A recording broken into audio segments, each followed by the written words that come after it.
عايزين نسيبها كده شويه تتبل في بعضها تمام. بديها غلوتين كام غلوه كده بقى، الطماطم تظهر معايا وتحمر كده. وبعد كده بقى ايه، لو انا عايز ازودها بقى الشوربه تستوي على الهادي خالص. ممكن تستوي كمان وهي بالخضار ده، بس انا بحط بقى معلقتين الشوربه. هحاول اطلع معلقه التوم كده عشان بسم الله.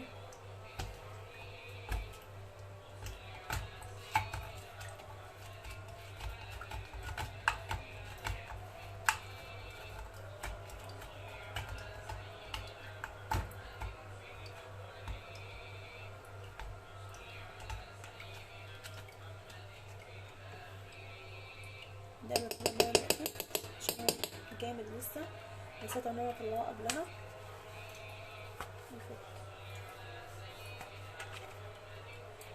ده ماشي، هحط المكونات ديت على النار وهفك من التوم تاني وهحط تاني شويه.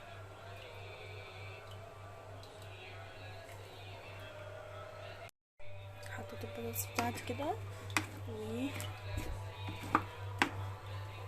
هعلي النار جدا عشان انا عايزه الخضار ده يبقى حلو كده واحمر. وبعد كده ازود معلقه كرنبين شوربه وبس، واسيبها تستوي على الهادي خالص.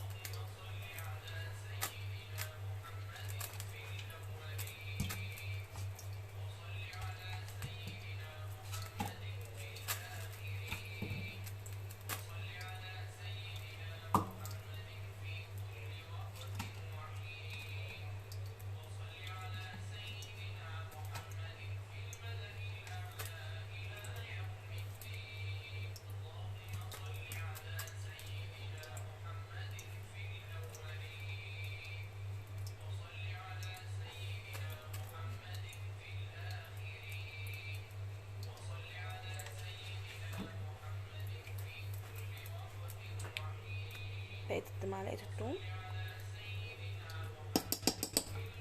كده بقى، ما شاء الله ريحه الثوم ديت يعني ما شاء الله هتظهر دلوقتي معايا، وهتبقى ريحتها مفحفحه كده وما شاء الله جميله. بألف هنا يا رب.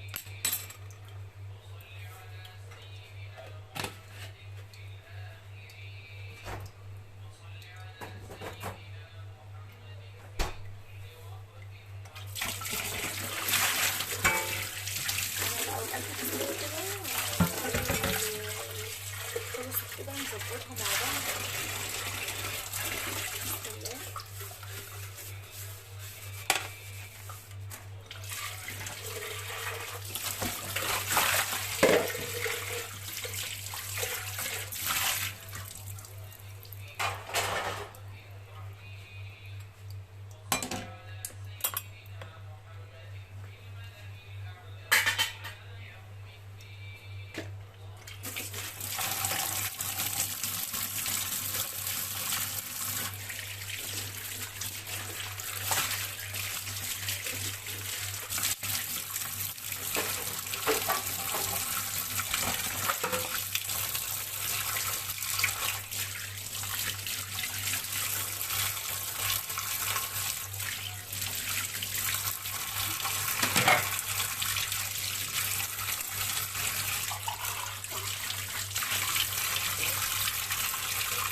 بسم الله. مش قادره اقول لكم ما شاء الله ريحه البطاطس جميله. كل ده على فكره لسه ما حطيتش فيها الشوربه، ما حطيتش فيها شوربه خالص. انا مهديه عليها خالص حتى يعني هي قربت تستوي بالصوص بتاع.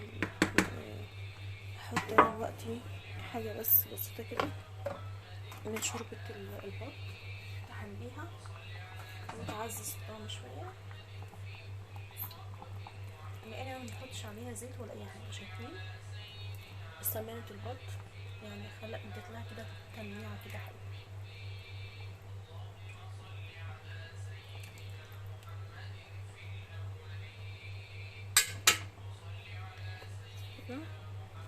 ولو احتجت تاني هبقى ازود شوربة، بس انا كده ايه تمام يعني. بحب اصلا الخضار البطاطس كده يبقى ما يبقاش فيه ميه، بحبه يبقى حلو كده. بس في ناس كده بتحبه بالخضار بالصوص بتاعه الاحمر ده اكتر يعني. حتى انا باكل بطاطس بس يعني مش باخد بقى الصلصه ولا الكلام ده.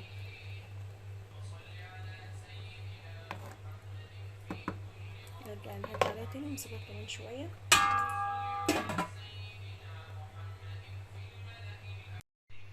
وعملنا بقى الرز الابيض المفلفل ده، هو لسه بس بيتردد دوب. بس انا اول ما شرب الميه هديت عليه وهديت عليه بس وسبته هيسيبه 10 دقايق كده يتردد وهيبقى جاهز للاكل.